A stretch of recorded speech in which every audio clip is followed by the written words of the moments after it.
Salutations Saiyajin. Dans cette vidéo, vous allez découvrir l'histoire de Cell, en tout cas pour ceux qui ne la connaissent pas vraiment. Donc installez-vous, n'oubliez pas de vous abonner, et on est parti.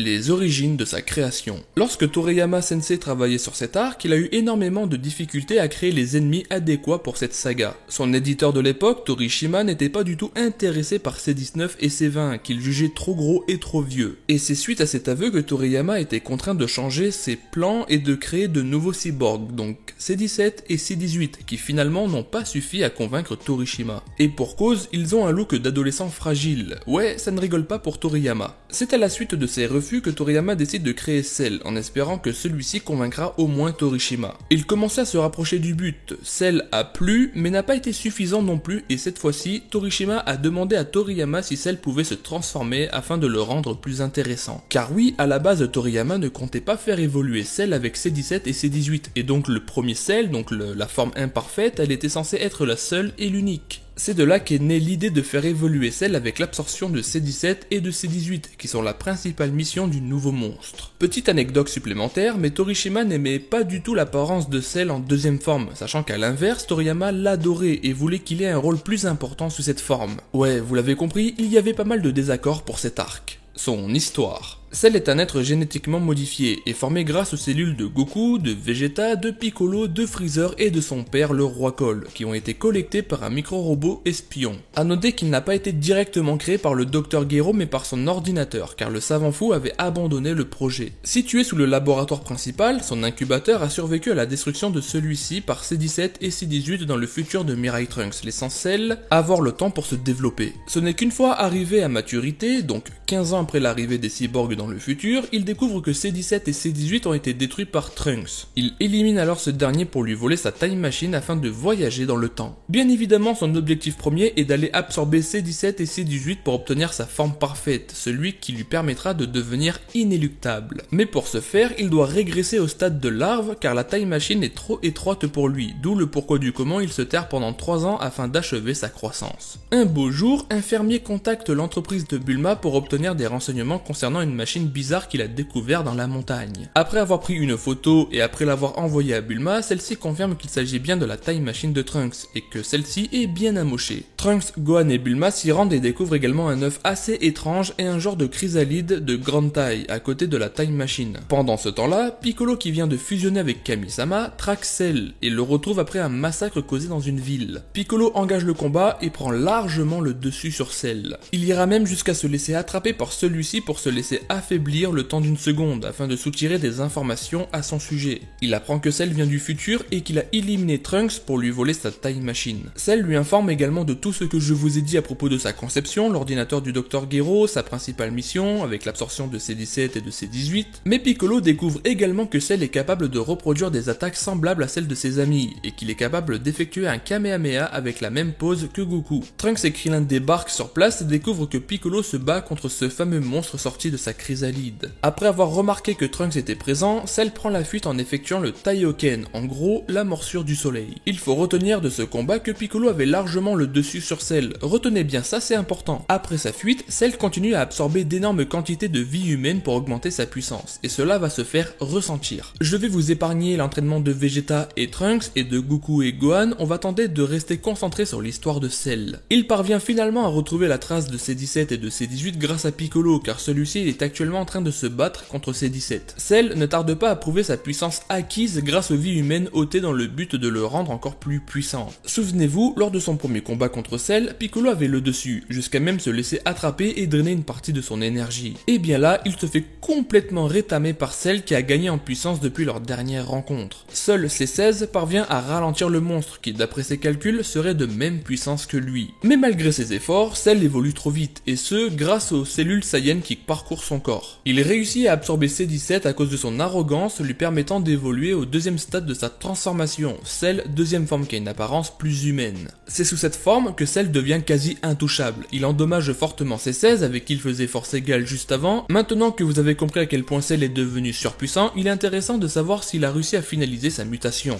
Il adopte une première technique, il prend la voie de C-17 pour déstabiliser C-18 qui est parti se cacher avec C-16 sur une île. Voyant que C-18 ne sort pas de sa cachette, il opte pour une seconde technique, détruire les îles une à une dans l'espoir de faire sortir C-18. Après tant d'efforts, il est finalement interrompu par Vegeta qui vient de sortir de la salle d'esprit et du temps avec Trunks. Il est temps de savoir à quel point le prince des Saiyans a évolué. Un violent combat est engagé et sans surprise, Vegeta domine complètement Cell qui ne comprend pas du tout comment est-ce possible. En revanche, et vous le savez maintenant, Cell est composé de nombreuses cellules, dont celle de Vegeta, et par conséquent, il connaît plutôt bien le caractère combatif et orgueilleux du prince. Donc Cell en joue et il avance à Vegeta que s'il pouvait atteindre son corps parfait, alors Vegeta n'aurait aucune chance de conserver l'avantage. Vegeta insiste pour savoir si Cell ne bluffe pas, va-t-il réellement obtenir une force si immense que même lui, le prince Vegeta, en serait impuissant? Cell avait vu juste, Vegeta est outré par l'arrogance de son adversaire et il est excité à l'idée d'affronter un adversaire aussi puissant que ce qu'avance Cell. Vegeta et son orgueil permettent à Cell d'absorber C-18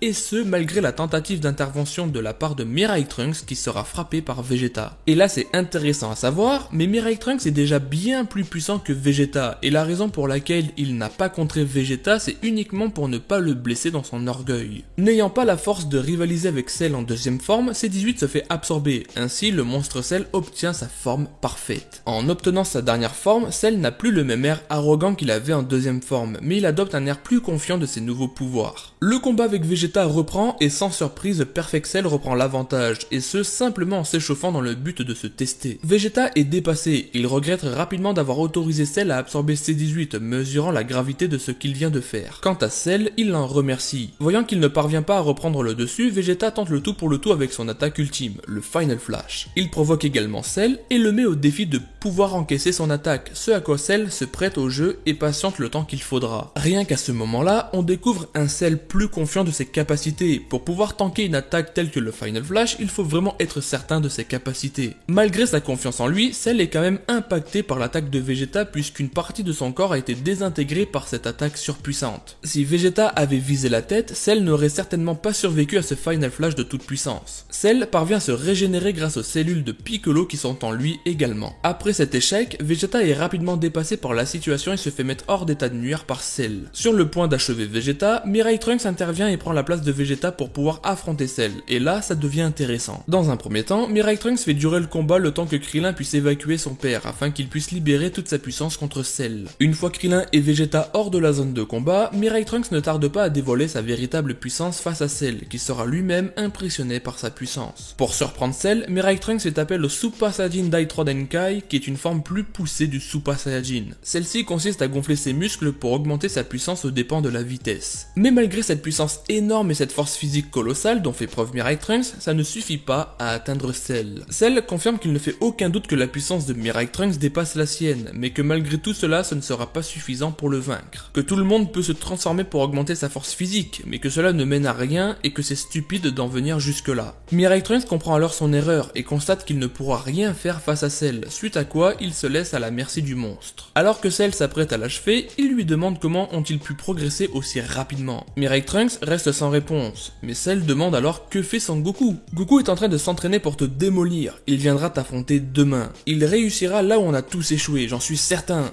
affirme Mirai Trunks. Cette réponse plaît bien à Cell, qui eut une nouvelle idée par la suite. S'ils ont pu progresser aussi bien en aussi peu de temps, Cell souhaite les affronter à nouveau dans un événement que lui seul va organiser, et cet événement est celui que nous connaissons tous aujourd'hui sous le nom de Cell Game. Pour être certain que les Z Warriors sont à la hauteur, Cell accepte de leur laisser une courte période de 10 jours pour qu'ils puissent tous s'entraîner intensivement. Les Cell Game ont pour référence le Tenkaichi Budokai, que Cell a envie de recréer. La seule différence est que Cell sera le seul adversaire des Z Warriors, donc ils ont intérêt à être à la hauteur de sa puissance. Il ira même jusqu'à dire « Plus vous êtes nombreux, plus la chance sera de votre côté ». Il est intéressant de savoir à quel point Cell est puissant, car jusque-là, il a affronté et rétamé Super Vegeta et Mirai Trunks sous sa forme Super Saiyajin Dai 3 Denkai, et ce sans aucune difficulté. Il a encaissé un énorme Final Flash et a pu se régénérer afin de retrouver sa pleine énergie, comme si rien ne lui était arrivé. On découvre son aptitude de télékinésie qui lui vient des cellules de Freezer lorsque Cell construit l'arène de combat à l'aide de gros blocs de pierre. Il est également intéressant de savoir que l'arène des Cell Game est encore plus grande que l'arène d'une Tenkaichi Tenkachi Budokai. Mais Cell cherche également à avoir de l'intention, et pour ce faire, il décide de se rendre directement au studio télé. La Z-Team remarque que Cell passe à la télé pour faire passer le message suivant. Bonjour à vous, habitants du monde entier. Permettez-moi d'interrompre vos programmes pendant quelques minutes. Je viens vous apporter une nouvelle qui devrait vous réjouir, vous qui vivez dans le calme et la paix. Désormais, votre quotidien sera bien plus palpitant. Je m'appelle Cell. Vous devez savoir que ces derniers jours, de nombreuses personnes se sont fait attaquer par un monstre et ont disparu de la surface de la Terre. Ce monstre, c'est moi. Depuis, j'ai évolué et je me suis transformé. Si j'en suis là, c'est parce que j'ai aspiré l'énergie vitale de beaucoup d'entre vous et je les en remercie. Rassurez-vous, je n'ai plus besoin d'énergie vitale. Voici à présent la réjouissante nouvelle. Dans exactement 9 jours, le 26 mai à midi, aura lieu un tournoi d'arts martiaux que j'ai nommé Cell Game. J'ai installé le ring au nord-ouest de la capitale du milieu, aux coordonnées 28KS5. À la différence du Tenkachi Budokai, vous n'aurez qu'un seul adversaire. Moi. Le nombre de participants est illimité, les lutteurs humains viendront m'affronter chacun leur tour et s'ils perdent, on passera au suivant. Par conséquent, plus les représentants de la Terre seront nombreux, mieux ce sera pour vous. Il n'est pas impossible que je me fatigue au bout de plusieurs combats. Les règles seront à peu près les mêmes qu'au Tenkachi Budokai. La défaite sera déclarée quand on abandonne le match et quand on sort du ring. J'essayerai de me retenir, mais il se peut tout de même que je vous porte un coup fatal. Dans ce cas, vous serez éliminé bien sûr. Si tous les participants perdent face à moi, je massacrerai les humains du monde entier. Je n'en laisserai pas échapper un seul. Je vous tuerai jusqu'au dernier en délectant de vos visages déformés par l'horreur. Donc si vous avez confiance en votre force, venez nombreux, tentez le coup. Cell reste passif pendant les 7 premiers jours, sauf si ce n'est le fait qu'il a détruit à lui seul toute une armée venue tenter de l'anéantir. Le 26 mai à midi. Les Z-Warriors débarquent au Cell Game et le monstre est surpris de revoir C16 car la dernière fois qu'il l'a vu, il était bien amoché tandis que là, il a l'air en pleine forme. Le premier adversaire de Cell est Mr Satan qui est rapidement balayé. Cell l'épargne uniquement parce qu'il est insignifiant à ses yeux. C'est Goku qui fait face à Cell. Ainsi le combat tant attendu a lieu et il s'avère qu'il est difficile pour les deux combattants. Ils font preuve de jolie puissance venant des deux côtés et usent de leur meilleure technique, bien que la téléportation de Goku a l'air d'agacer Cell comme il le faut car son adversaire a réussi à éviter un puissant Kamehameha. Le combat se poursuit violemment et la vitesse de Cell semble être supérieure à celle de Goku. Ce combat amuse beaucoup Cell, qui pris par l'excitation de ce combat fait exploser le ring, la planète en elle-même devenant la zone de combat. C'est ainsi qu'on vient au Kamehameha de Goku qui est combiné à la téléportation instantanée, avant d'être relâché sur Cell, détruisant sa partie haute sans aucune difficulté. À ce moment-là, les Z-Warriors et nous-mêmes pensions que Goku avait remporté le combat, mais Cell parvient à se régénérer encore une fois grâce aux cellules de Piccolo. Mais non, ce qui est important à retenir, c'est qu'en réalité, la Toei a confirmé qu'il s'agissait uniquement d'une incohérence. Car effectivement, c'est son noyau qui lui permet de pouvoir se régénérer, et celui-ci ayant été détruit par le Kamehameha de Goku, il devait normalement pas pouvoir se régénérer. Mais n'allons pas nous plaindre car la suite est tout aussi palpitante. Cell reprend légèrement l'avantage sur le combat qu'il oppose à Goku, et après un court moment de baston, Goku décide d'abandonner le combat après avoir bien jaugé la puissance et les techniques de Cell. Le monstre félicite également Goku et juge ses techniques d'un très bon niveau. Après avoir cédé sa place à Gohan, Cell trouve l'idée suicidaire pour le petit Saiyan, pensant qu'il n'a aucune chance contre lui. Goku ira même jusqu'à offrir un Senzu à Cell juste avant de débuter son combat contre Gohan, histoire que les deux personnages puissent s'affronter à pleine puissance. Dans un premier temps, Gohan esquive les premiers coups de Cell. Cependant, la créature reprend le dessus sur leur combat et ira même jusqu'à ordonner à Goku de prendre un Senzu et de revenir se battre contre lui. Mais Gohan n'a pas dit son dernier mot. Il revient à la charge et avoue à Cell que son potentiel est issu de sa colère et que plusieurs fois cela lui a permis de retourner la situation. Cell y voit là une occasion parfaite pour tenter d'affronter un adversaire de taille. Il fait tout ce qui est en son pouvoir pour pousser Gohan à se mettre en colère et joue le jeu contre Goku sans le savoir. Entre temps, C16 se décide à agir et attrape Cell avant de tenter de se faire exploser avec son système d'autodestruction, mais cela ne se produit pas car le Dr Brief lui a retiré lors de sa réparation. Cell assure à C16 que de toute manière, il ne pense pas que son explosion l'aurait éliminé, avant de le réduire en pièces devant l'ensemble des Z-Warriors. Juste après cela, Cell crée des versions miniatures de lui-même, donc les Cell Junior, qui parviennent à combattre Goku, Vegeta, Piccolo et Trunks de manière égale, même si en réalité les Z-Warriors pouvaient les vaincre. Gohan assiste à la scène et ne peut rien faire pour changer cela, du moins jusqu'au moment où Mr Satan jette la tête de C16 non loin de Gohan,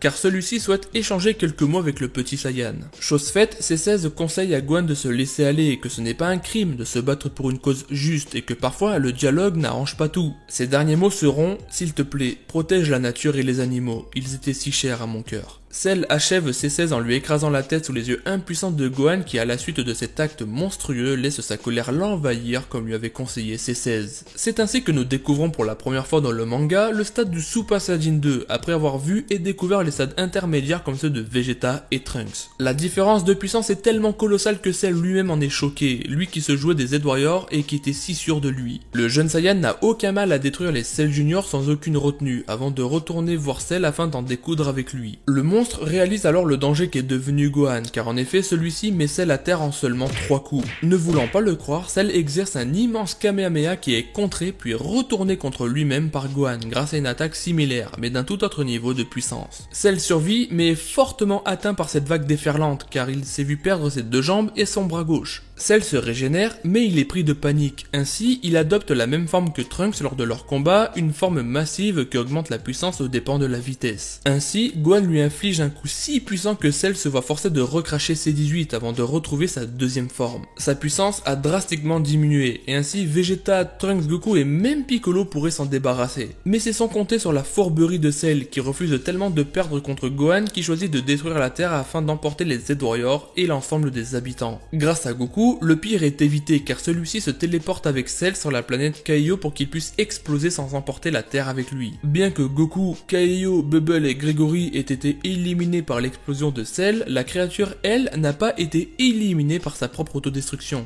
Son noyau ayant survécu une nouvelle fois, il parvient à se régénérer en obtenant un Zenkai si puissant que celui-ci lui permet d'atteindre une forme quasi semblable à celle du Super Saiyan 2. Super Perfect Cell, c'est ainsi qu'on l'appelle aujourd'hui. Son retour est marqué par une belle onde de choc, ainsi que d'épais nuages et des éclairs l'entournant. Un Kiko lancé du bout de ses doigts atteint et élimine Mirai Trunks sous les yeux impuissants de Vegeta. Cell leur explique qu'il a survécu grâce à son noyau qui est resté miraculeusement intact avant de bénéficier d'un Zenkai tout puissant, puis de se téléporter grâce à la technique qu'il vient d'apprendre grâce à Goku, le déplacement instantané. Bref, il y a un personnage qui est foudrage, et je parle bien de Vegeta qui vient de voir son fils Mirai Trunks être exécuté sous ses yeux. Mais Vegeta, bien qu'il soit impuissant, il est loin d'être lâche, et là, il a prouvé qu'il tenait à son fils contrairement à ce qu'il a laissé penser tout au long de l'arc. Sa colère lui a notamment permis de mettre Cell en position de défense, mais cela n'a pas suffi. Vegeta se fait rétamer et a failli être éliminé à son tour par Cell. Gohan parvient à le sauver de justesse aux dépens de son bras gauche. La scène légendaire est présente, Cell en a assez de devoir combattre contre les Z-Warriors et décide de préparer un Kamehameha si bien chargé qu'il pourrait anéantir le système solaire tout entier. Gohan quant à lui était sur le point d'abandonner face à Cell, mais grâce à la voix et au soutien spirituel de son père, il reprit confiance en ses capacités et c'est ainsi qu'il prépare à son tour un Kamehameha de toute puissance. Personnellement, je pense que le Kamehameha de Gohan était moins bien préparé que celui de Cell, mais cela ne lui empêchera pas d'obtenir sa victoire après un échange monstrueux. Malgré que Gohan avait l'air de faiblir, son père a su le relever et le soutenir de A à Z. Il a su trouver les mots et surtout il savait que Gohan avait encore pas mal d'énergie qui ne demandait qu'à être libéré. Gohan ne voulait tout simplement pas endommager la planète, mais Goku a su le rassurer. Grâce au Dragon Ball, ils pourront reconstruire la planète. Grâce à l'intervention de Vegeta et à un manque d'inattention venant de Cell, Goku a donné le go à Gohan, le timing parfait pour qu'il puisse relâcher tout ce qu'il avait en réserve. C'est grâce à ce timing et aux mots de son père que Gohan renvoie le Kamehameha sur Cell, causant sa destruction immédiate. Le monstre ayant obtenu sa forme parfaite, puis une forme encore plus parfaite dès son retour de l'autre monde, s'est vu être rétamé par un jeune Saiyan envahi par la colère. Que devient Cell?